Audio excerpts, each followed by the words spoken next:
কোনো কিছুটা আমাদের গায়ে লাগে না। যতক্ষণ না পর্যন্ত বুকে বা মাথায় গুলি চলবে ততক্ষণ পর্যন্ত আমরা কোনো স্ট্রাগল মনে করি না, এবং এক্সট্রা কোনো সিকিউরিটি লাগবে না। শুধু আমাদেরকে যদি কেউ গুলি করে মেরে ফেলে তাকে যেন ধরে বিচার করা হয়। সারা দেশ তার জন্য দোয়া করেছে না? কেন মারা গেল?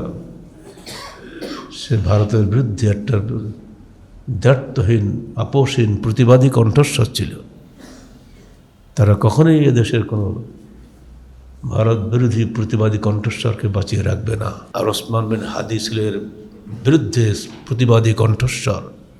তিনি পরিষ্কার নাম নিয়েছিলেন শেরে বাংলা ফজলুল হকের কথা, নাম নিয়েছিলেন নবাব সলিমুল্লাহর কথা।